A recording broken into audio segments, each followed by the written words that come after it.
नमस्कार दोस्तों, स्वागत है आपका न्यू उत्कर्ष इस यूट्यूब चैनल में। आप देख रहे थे काफ़ी लंबी समय से इतिहास जो था वो रुका हुआ था। प्राचीन इतिहास में हम गुप्त काल को पढ़ रहे थे, उसी श्रृंखला को आगे बढ़ाएंगे। तो आइए देखते हैं, गुप्त काल की बात करेंगे। इस वीडियो में हम बात करेंगे गुप्त काल के साम्राज्य के बारे में। देखेंगे कि प्रशासनिक व्यवस्था कैसी थी, प्रांत स्तर पर, जिला स्तर पर, इनका हम जिक्र करेंगे। उसके बाद में हम सामाजिक व्यवस्था पर भी आएंगे। तो ये देखते हैं। और इसके बाद एक वीडियो और गुप्त काल पर बनेगा, जिसमें हम बात करेंगे गुप्त काल के साहित्य के बारे में और गुप्त काल की चित्रकारी के बारे में और स्थापत्य कला के बारे में भी हम जिक्र करेंगे। तो आइए देखते हैं गुप्त काल। तो सबसे पहले गुप्त काल में जो ये वीडियो है जिसमें हम बात करेंगे, तो हम सब साम्राज्य का क्या करेंगे, इसमें हम डिवीजन करेंगे। तो साम्राज्य के डिवीजन में हम आपको बता दें कि कैसे हमें डिवीजन देखना है। तो सबसे पहले बता दें कि सबसे पहले क्या है, साम्राज्य। साम्राज्य के नीचे जब हम देखेंगे तो हमें क्या मिलता है, आप वर्तमान समय में देखें तो क्या होते हैं, प्रांत होते हैं। तो साम्राज्य के नीचे क्या है, प्रांत है। और प्रांत को भुक्ति या अवनी के नाम से भी जाना जाता था। और यहाँ का जो प्रशासक होता था उसको उपरिक के नाम से जाना जाता था। उपरिक जो था यहाँ का प्रशासक था। उसके बाद हम प्रांतों के नीचे देखेंगे तो जिला है। जिले को बोला जाता था विषय, और विषय का जो प्रशासक होता था, प्रशासक, वो कहलाता था विषयपति, ये भी याद रखिएगा। और नगर, जिलों में देखेंगे तो नगर थे। नगरों का जो प्रशासक होता था वो कहलाता था पुरपाल, तो याद रखिएगा पुरपाल कहलाता था। और ग्राम जो था, ग्राम का प्रमुख ग्रामिक कहलाता था, ये भी ध्यान रखना है। इसमें भी हम आगे बात करेंगे। प्रांतों में भी सीमावर्ती प्रांतों की भी बात करेंगे, उनके प्रमुखों को गुप्ता बोलते थे, भी हम आगे हम जिक्र करेंगे।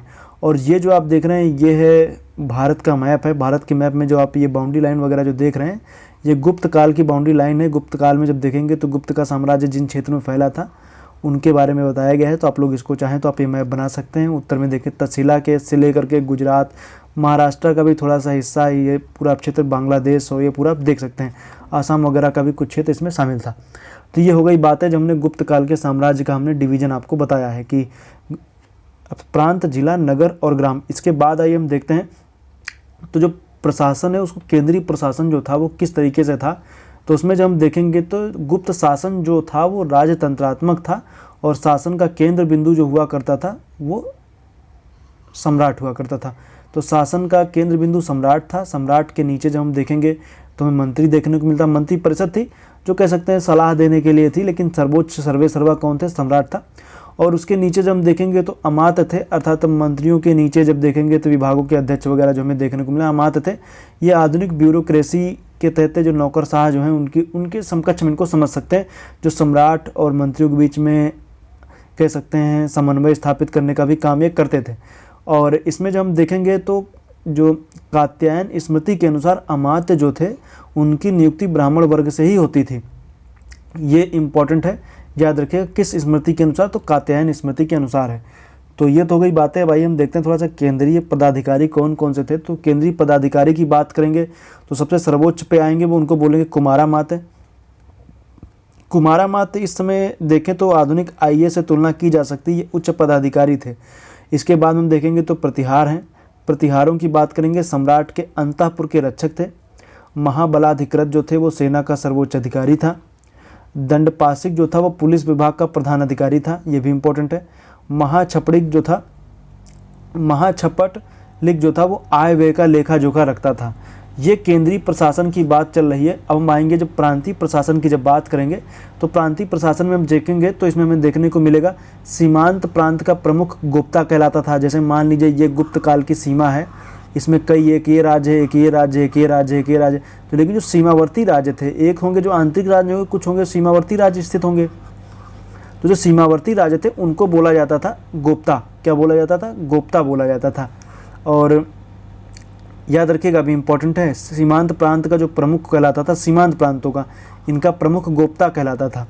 और आंतरिक प्रांतों का गवर्नर उपरिक कहलाता था। अभी मैंने पिछले चर्चा किया था, तो उसको क्या बोलते थे, उपरिक कहते थे। और सीमावर्ती कह सकते हैं, जो सीमावर्ती प्रांत हैं वो किसी साम्राज्य की त्वचा के जैसे होते हैं, काफ़ी सेंसिटिव हो कह सकते हैं होते हैं। और इन्हीं से कह सकते हैं साम्राज्य का विस्तार भी यहीं से होता है और साम्राज्य का विनाश भी यहीं से होता है, याद रखिएगा। नेक्स्ट हम बात करेंगे जिला प्रशासन की बात करेंगे। तो जिला प्रशासन में देखेंगे तो सारथवा मिलेंगे। तो ये व्यवसायियों का प्रधान कहलाता था सारथवा। प्रथम कुलिक कारीगरों का प्रधान था। ध्रुवाधिकरण भूमि व उपज संबंधी अधिकारी होता था। गौलमिक जो था वो वन अधिकारी था। अछप पटलिक अछपटलिक जो था वो लेखाकार अधिकारी हुआ करता था। और जब हम देखेंगे आगे देखने को मिलेगा, नगरों में जो कर एकत्रित करने वाले पदाधिकारी होते थे, नगरों में जो कर एकत्रित करते थे उन पदाधिकारियों को द्रांगिक बोला जाता था। क्या बोलते थे? द्रांगिक। और ग्राम प्रशासन की बात करेंगे तो जिले से छोटे किंतु ग्राम से बड़े। मान लीजिए जैसे कोई ये जिला है और जिले में छोटे छोटे ग्राम होते हैं और ग्रामों को मिला करके कई सारा एरिया बन जाए, ऐसे जिले से छोटे लेकिन ग्रामों से बड़े हैं, उनको बोला जाता था वीथी कहा जाता था। वीथ कहते थे जो क्या होते थे, ग्रामों थे तो बड़े होते थे लेकिन जिलों से छोटे होते थे, उनको क्या बोला था? वीथ बोलते थे। 72 ग्राम पंचायतों के सदस्य को बोला जाता था। ग्रामीण गांव का मुखिया होता था। कौटुंबिक परिवारों का सदस्य होता था। तो ये भी सब चीज़ें आप याद रखिएगा। जितनी भी चीज़ें मैं बता रहा हूँ इनको आप याद रखिएगा और नोट भी कर लीजिएगा, परीक्षा में इससे संबंधित आपको प्रश्न जरूर देखने को मिलेंगे। अब आइए हम बात करेंगे इसके आगे, जब हम देखेंगे तो हम न्याय व्यवस्था की बात करेंगे कि इस समय न्याय व्यवस्था कैसी थी, उसकी हम बात करेंगे। तो न्याय व्यवस्था की जब बात करेंगे तो न्याय व्यवस्था तो प्रतिष्ठित जो था वो स्थायी न्यायालय होते थे और शासित जो थे राजा द्वारा शासित सर्वोच्च न्यायालय, मतलब सर्वे सर्वा राजा ही है, सर्वोच्च न्यायालय के भी फैसले को पलटा जा सकता है। सैनिक संगठनों की बात करेंगे तो इसमें महापिलुपति जो है वो हस्ती सेना का प्रमुख है और रण भंडागारिक जो है वो सैन्य सामग्री का प्रबंधन करने वाला अधिकारी होता था। ये भी इंपॉर्टेंट है। बाकी हम आगे आर्थिक स्थिति की जब हम बात करेंगे तो आय व्यय का जो मुख्य स्रोत है वो भू राजस्व है। आय व्यय का मुख्य स्रोत भू राजस्व है। तो हमें ये भी थोड़ा देखना चाहिए भूमि के प्रकार कौन कौन से थे। तो हम देखेंगे वैसे तो कई सारे प्रकार थे, इंपॉर्टेंट जो है उनको हमें देखना है। तो क्षेत्र जो थे वो कृषि योग्य भूमि थी। वास्तु जो थे वो निवास करने योग्य भूमि थी। खिल जो थी वो बिना जोती हुई भूमि को बोलते थे और अपरा जंगल भूमि कहलाती थी। और सरकरावती रेतीली जो भूमि होती थी। देवमात्रक वर्षा जल से सिंचित भूमि को, जो देवों के दया पर हो, वर्षा के द्वारा सिंचित हो, उसको बोला गया देवमात्रक भूमि। तो ये सभी आप भूमि वगैरह भी आप याद रख सकते हैं। बाकी जब इन सब की भूमि की हो रही है तो टैक्स की भी बात कर लेते हैं। तो टैक्सों की बात करेंगे तो भाग है। भाग राजा के लिए सुरक्षित उपज का 1/6, मतलब आप कितना भी उपस्थित, आपके कितना भी आपका प्रोडक्शन हो उसका 1/6 तो राजा के पास रखना ही पड़ेगा। राजा के लिए आरक्षित होता था तो ये भाग जो था वो 1/6 लिया जाता था। और भोग जो है वो राजा को ग्रामीणों द्वारा प्रतिदिन दिए जाने वाला उपहार था। ये फल, पुष्प, सब्जी इत्यादि ये सब हो सकते थे, ये राजा को द्वारा दिया जाता था, राजा को दिया जाता था। ये भोग जो था उपहार स्वरूप दिया जाता था। उदक जो था सिंचाई का था। ये मोस्ट इंपॉर्टेंट है, उदक पूछ लिया जा सकता है परीक्षा में कभी भी, उदक क्या था। हिरण्य जो देखेंगे तो हिरण्य कृषि उत्पाद के बदले राजा के द्वारा लिया जाने वाला कर था। तो ये भी इंपॉर्टेंट है कि हिरण्य क्या था, कृषि उत्पाद के बदले राजा के द्वारा लिया जाने वाला कर था। गुल्म क्या था, वन से उत्पन्न सामग्री पर लगने वाला कर को गुल्म बोलते थे। बलि एक प्रकार का धार्मिक कर था, इसको देने में सबको दिक्कत ज़्यादा होती थी। नेक्स्ट हम देखेंगे भूमि की अदायगी, मतलब आप मान लीजिए टैक्स वगैरह, सॉरी यहाँ पर आप लिख लीजिएगा कर की अदायगी हिरण्य एवं मेय के रूप में की जा सकती थी। तो जो कर की अदायगी है वो हिरण्य अर्थात नगद के रूप में भी आप कर दे सकते हैं और मेय अन्न के रूप में भी आप कर दे सकते थे। और भूमि का स्वामी जो होता था मालिक, क्योंकि भूमि का स्वामी एक होता था, उन पे कृषक उनसे लीज पर लेकर के इस तरीके से खेती वगैरह जो करते थे उन पे काफ़ी ज़्यादा जुल्म ढाए जाते थे, जिनमें हम देखेंगे तो जो भूमि का स्वामी होता था वो कृषकों पर उनकी स्त्रियों से बेगार, कृषकों एवं उनकी स्त्रियों से बेगार लिया करता था, जिसे वृष्टि कहते थे। बेगारी वगैरह, काम कर लीजिए, वेतन वगैरह मत दीजिए, काम ले लीजिए, तो उनको बेगारी बोलते हैं। आगे हम जब बात करेंगे तो महाछपटलिक की चर्चा होगी। ये भूमि लेखों की सुरक्षा के लिए अधिकारी होता था, ये भी इम्पोर्टेंट है। ब्रह्मादय की बात करेंगे तो ब्राह्मणों को भरण पोषण के लिए दिया गया कर मुक्त भूखंड, मतलब ये कोई भूखंड है, ये जो दिया गया है ये कैसा है, कर मुक्त है, कर मुक्त। इस पर कोई टैक्स वगैरह नहीं लगाया जाएगा। जैसे अभी हम बात कर रहे थे भाग वगैरह, ये सब कोई टैक्स वगैरह इन पर नहीं लगाया जाएगा। और बाकी मैंने बताया है कि जो व्यापारिक मार्गों का नेतृत्व करने वाला सार्थवाह कहलाता था।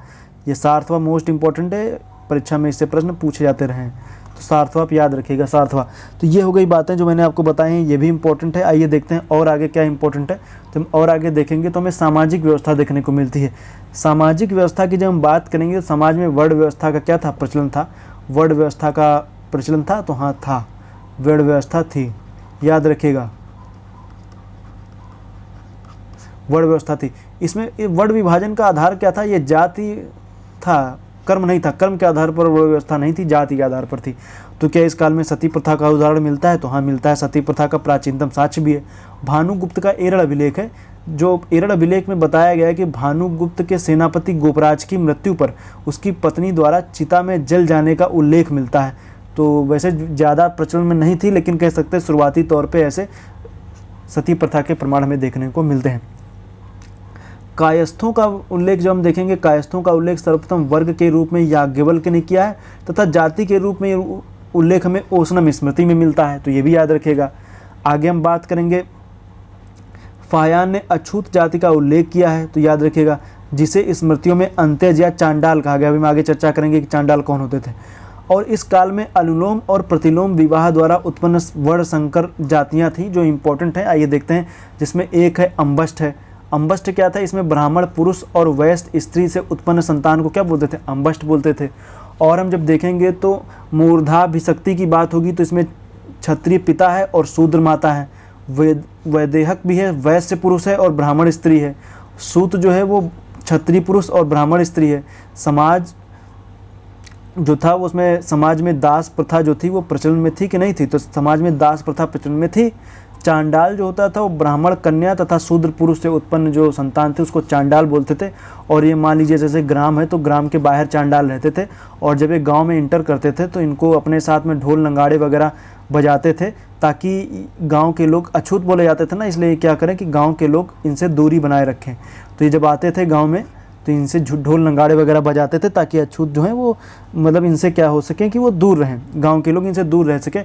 बाकी इनका जो मुख्य काम था कह सकते हैं मछली पकड़ना और ये सब काम इनके हुआ करते थे। तो ये रही इम्पोर्टेंट वीडियो। बाकी आगे जब हम बात करेंगे तो जो नेक्स्ट वीडियो मेरी आएगी, तो नेक्स्ट वीडियो में हम चर्चा करेंगे, तो उसमें हम बात करेंगे साहित्य के बारे में। साहित्य के साथ साथ हम बात